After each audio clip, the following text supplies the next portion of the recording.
अस्सलाम वालेकुम। Second year students, क्या हाल है बेटा आप लोग का? ठीक है। अच्छा जी, हमारी डिस्कशन चल रही थी कि लास्ट लेक्चर में हमने गॉसेस लॉ की बेटा एप्लीकेशंस पढ़ी। हमने डिफाइन किया बेटा अपनी डिस्कशन में इलेक्ट्रिक फ्लक्स को, the dot product of electric field intensity and vector area, it is called as क्या? Electric flux. फिर हमने बेटा बात की अबाउट सेकेंड वे में the number of field lines passing through an area element, वो क्या कहलाता है बेटे? आपका इलेक्ट्रिक फ्लक्स। फिर इसी को आगे लेकर हम गॉसेस लॉ पर आए और हमने कहा कि total electric flux through any close surface is equal to 1 by epsilon naught times total charge enclosed by that close surface. अच्छा, आज हमने कल भी हमने एप्लीकेशन बेटे डिस्कस की थी फर्स्ट, जिसमें हमने कहा था कि 4 स्टैंडर्ड स्टेप्स के अकॉर्डिंगली हम अपने टॉपिक को सॉल्व करते। पहला स्टेप क्या है बेटा? हम गॉसियन सरफेस कंसीडर करते। दूसरा स्टेप आपके पास क्या है कि हम गॉसेस लॉ को अप्लाई करते। तीसरा स्टेप क्या आपके पास है बेटा कि हम डेफिनेशन ऑफ गॉसेस लॉ को, डेफिनेशन ऑफ इलेक्ट्रिक फ्लक्स को यूज करते। और चौथा स्टैंडर्ड स्टेप क्या था कि दो इक्वेशंस बनाकर कंपेयर करके हम रिजल्ट निकालते थे। और आज भी हम बेटा डिस्कशन करें very very important in terms of long questions. That is topic बेटा आपके पास है electric field intensity due to infinite sheet of charge. Topic आपका क्या है बेटा? Electric field intensity due to infinite sheet of charge. अब यार जैसे हमने लास्ट लेक्चर में वर्ड्स पे हमने गौर किया था, इसमें वर्ड बेटा सबसे पहले जो की वर्ड हमारे पास आया वो क्या है बेटा? शीट। शीट क्या होती है बेटा? हर 2 डायमेंशनल ऑब्जेक्ट को आप इन जनरल क्या कहते हैं बेटा? शीट। बेड शीट एग्जांपल आपके पास है कि वो 2 डायमेंशनल आपके पास होती है। तो यहाँ पर आप इसको समझें कि ये बोर्ड आपका जो है व्हाइट बोर्ड, ये भी एक शीट है। ये शीट है भी कैसे बेटा? Infinite sheet. क्या है बेटा आपके पास? Infinite sheet. इनफिनिट का मतलब है कि इसका कोई एंड नहीं है। ये शीट ऊपर भी एक्सटेंड कर रही है, ऐसे आगे बढ़ रही है, नीचे भी क्या हो रही है बेटा? बढ़ रही है। अब इतनी बड़ी शीट बनाना हमारे लिए मुमकिन नहीं है, तो हम अपनी डिस्कशन के अंदर उस बड़ी शीट यानी इनफिनिट शीट का एक फाइनाइट पोर्शन लेकर उसके मुताबिक अपनी डिस्कशन करते हैं। तो भाई मैं यहाँ पर एक शीट कंसीडर करता हूँ, इस तरह की बेटा आपके पास शीट है। फॉर इंस्टेंस लाइक दिस, ऐसे है जी आपकी 2 dimensional sheet.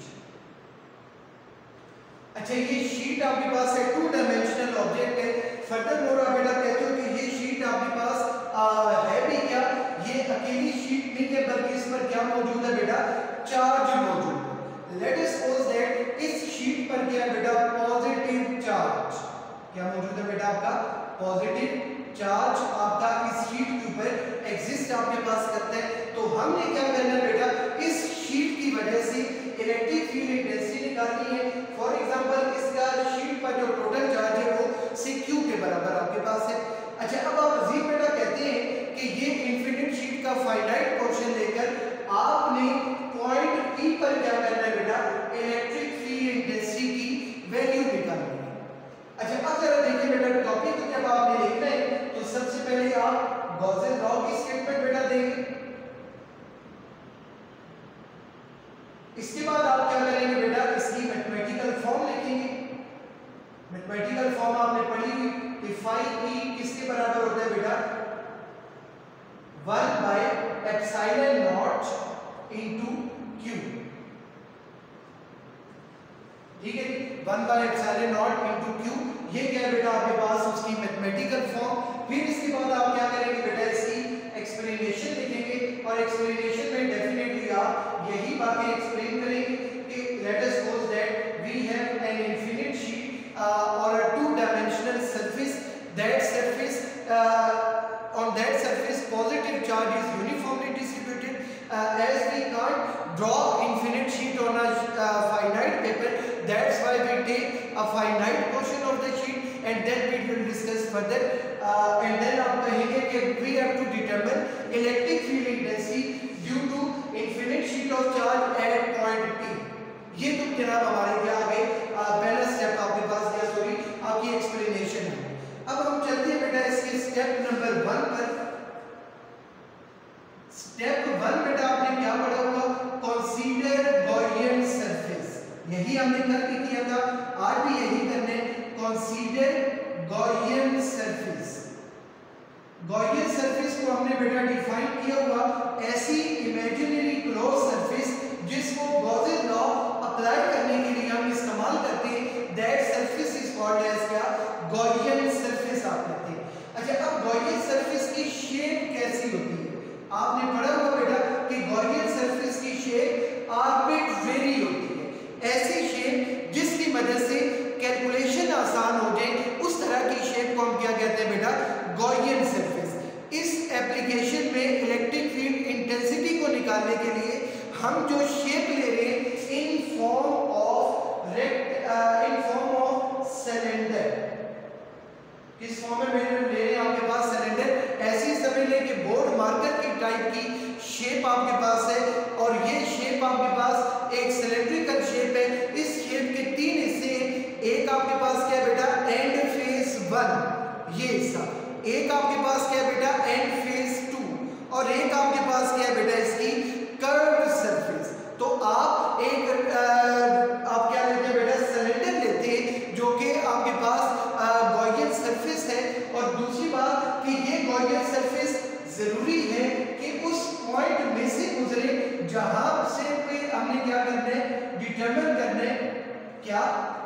Electric field intensity passing through point P। लो जी, पहला स्टेप हमारा कंप्लीट हो गया। गॉसियन सरफेस हमने ले ली थी और गॉसियन सरफेस हमने क्या ले लिया बेटा? In the form of our cylinder. और वो सिलेंडर उस पॉइंट P में से गुजर है। मैं इसको यहां पर ड्रॉ कर रहा हूं बेटा। फॉर इंस्टेंस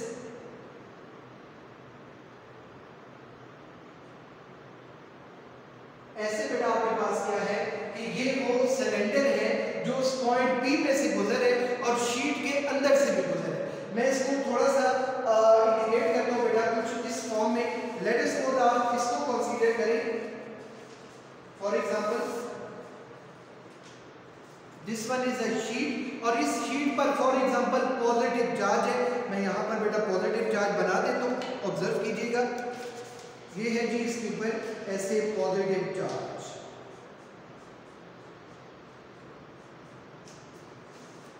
ऐसे जी यहां पर पॉजिटिव चार्ज है। इसमें से इलेक्ट्रिक फील्ड लाइंस ऐसे निकलेंगी और ऐसे भी निकलेंगी मेरी तरफ, क्योंकि पॉजिटिव सी फील्ड लाइन हमेशा ओरिजिनेट होती है, बाहर को निकलती है।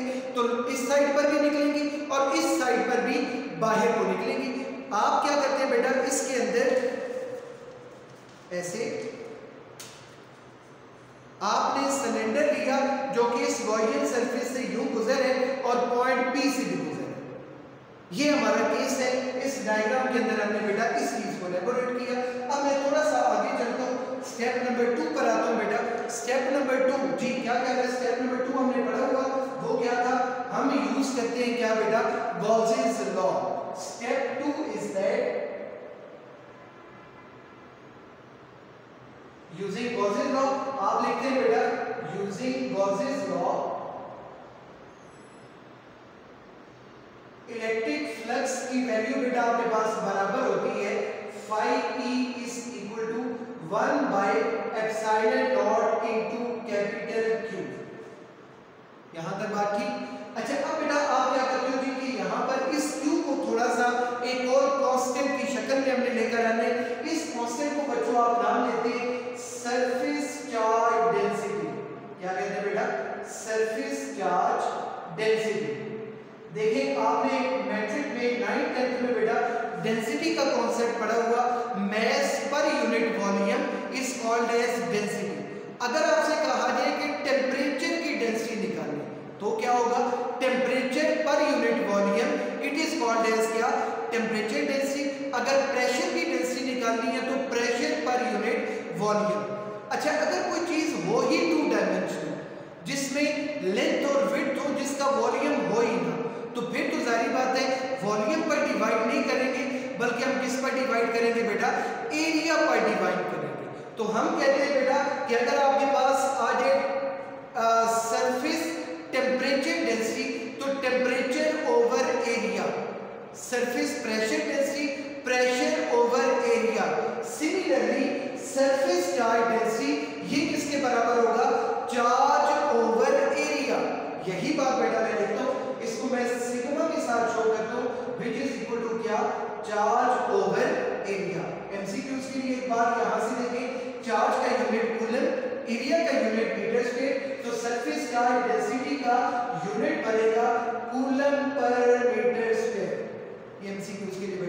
आपके पास आ गया।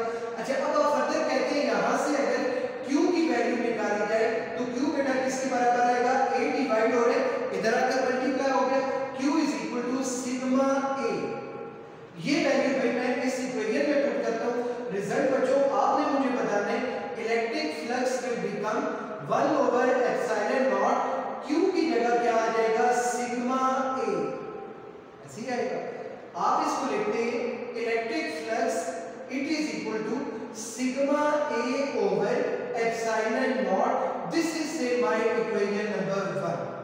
रिकॉल क्विकली एप्लीकेशन जिसमें हमने इक्वेशन 1 बनाई थी, सिर्फ गॉसियन लॉ अप्लाई करके, अब थोड़ी सी एक्सटेंशन करके हमने उसी तरह की इक्वेशन नंबर 1 देखा। इसके बाद क्या है बेटा हमारा स्टेप नंबर 3। स्टेप 3 क्या कहता है बेटा, आपने पढ़ा होगा। स्टेप 3 क्या होता है जी, by definition of electric flux. जी इलेक्ट्रिक फ्लक्स की डेफिनेशन क्या है, फाई ई बराबर है E डॉट A, और ये फर्दर इक्वल होता है क्या बेटा, EA cos theta. Electric flux बराबर होगा बेटा EA cos ऑफ थीटा के बराबर। लो भाई यहां तक तो हमने बात कर ली। अब हम क्या करते हैं, दोबारा से उसी डायग्राम की तरफ आते हैं और इसके हवाले से थोड़ी सी डिस्कशन करते हैं। मैंने कहा था कि ये जो आपके पास गॉसियन सरफेस है इसकी 3 चीजें हैं। एक है एंड फेस 1, एक है बेटा एंड फेस 2, और तीसरा क्या है, कर्व्ड सरफेस। एंड फेस 1 का वेक्टर एरिया, वेक्टर एरिया क्या होता है बेटा, ऐसा एरिया जो किसी सरफेस के आउटवर्ड नॉर्मल हो, तो ये होगा बेटा टुवर्ड्स यू पीपल, ऐसे आपके पास। इधर का वेक्टर एरिया क्या होगा बेटा, टुवर्ड्स मी यू, और इधर वाली साइड का वेक्टर एरिया इधर क्या होगा बेटा, ऐसे परपेंडिकुलर। इसका वेक्टर एरिया क्या होगा यू, इधर वेक्टर एरिया क्या होगा यू, इधर वेक्टर एरिया क्या होगा बेटा यू आपके पास होगा। तो हम कहते हैं कि तीनों के वेक्टर एरियाज को अब हमने क्या करने बेटा, इलेक्ट्रिक फील्ड इंटेंसिटी के साथ इसको अब डिस्कस करने। जी आप देखकर बताएं कि इसकी इलेक्ट्रिक फील्ड लाइन किधर होगी, डेफिनेटली बाहर को, और वेक्टर एरिया भी क्या होगा बेटा, बाहर को। तो दो चीजें अगर पैरेलल हो तो उनका एंगल क्या होता है बेटा, 0 डिग्री के बराबर। तो जब आप एंड फेस 1 की बात करेंगे, इलेक्ट्रिक फील्ड इंटेंसिटी और vector area both are parallel to each other. इधर की बात करें तो इधर भी इलेक्ट्रिक फील्ड लाइंस क्या है बेटा, आउटवर्ड, वेक्टर एरिया इसका भी क्या है बेटा, आउटवर्ड।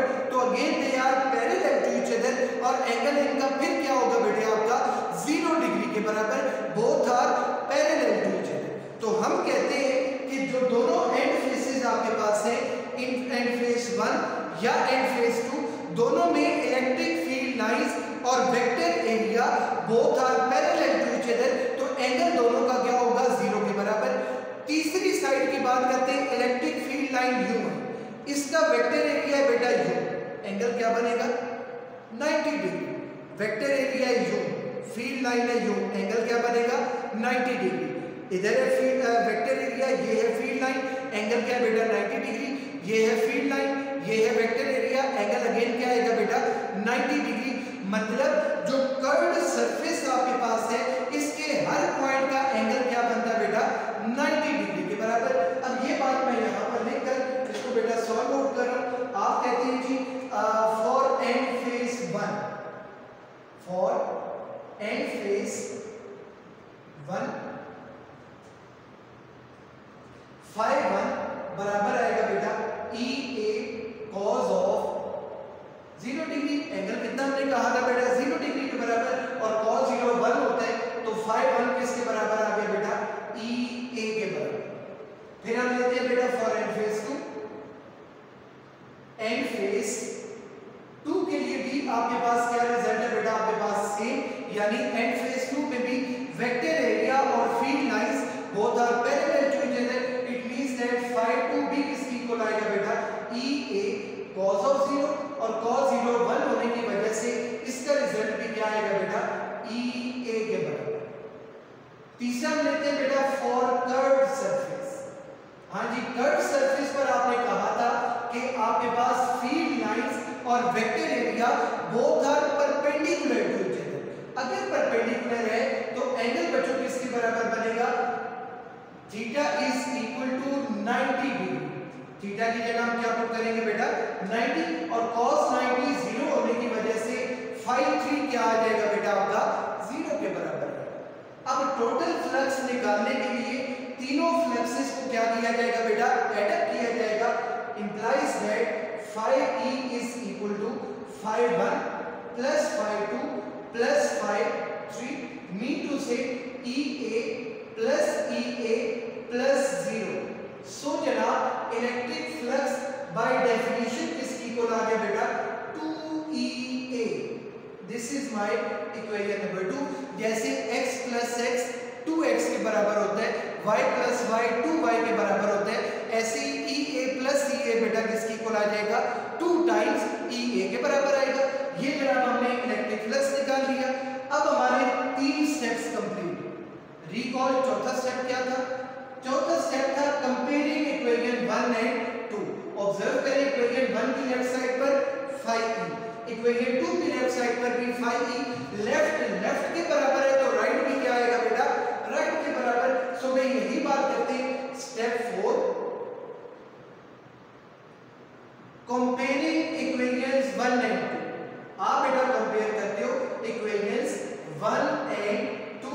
इनको बच्चों अगर आप कंपेयर करें तो आपके पास क्या आएगा लेफ्ट के बराबर है तो राइट क्या आएगा बेटा राइट के बराबर। b2 से 2EA इज इक्वल टू क्या sigma a by epsilon naught, sigma a divided by epsilon not. अब हमें वैल्यू बच्चों किसकी निकालनी है इलेक्ट्रिक फील्ड इंटेंसिटी E की वैल्यू निकालनी है। E को जनाब हम अलग कर लेते हैं, 2 और a मल्टीप्लाई हो रहे हैं, इधर आकर बेटा क्या हो जाएगी ये divide. So E will be equal to क्या sigma a by 2a epsilon naught. कुछ कैंसिल नजर आ रहा है, a और a कट आउट हो गया। सो भाई इलेक्ट्रिक फील्ड इंटेंसिटी की वैल्यू आपके पास क्या आ गई सिग्मा बाय 2 एप्सिलॉन नॉट। ये है जी electric field intensity due to a infinite sheet of charge. अच्छा अगर इलेक्ट्रिक फील्ड इंटेंसिटी क्योंकि वेक्टर होती है तो E वेक्टर बच्चों किसके बराबर आएगा सिग्मा बाय 2 एप्सिलॉन नॉट। और डायरेक्शन बनाने के लिए हम यूनिट वेक्टर लगा देंगे, यूनिट वेक्टर के साथ शो करेंगे। एक और फॉर्म भी अगर डिस्कस करें सिग्मा किसके बराबर होता है बेटा Q बाय A। तो इसको यूं भी लिख सकते हैं कि E is equal to Q by 2A epsilon naught. Sigma की जगह Q बाय A लिख दिया, बाकी टर्म सेम लिख दी बेटा। अब यहाँ से इस तरह के भी MCQ यहाँ से डिराइव हो सकते।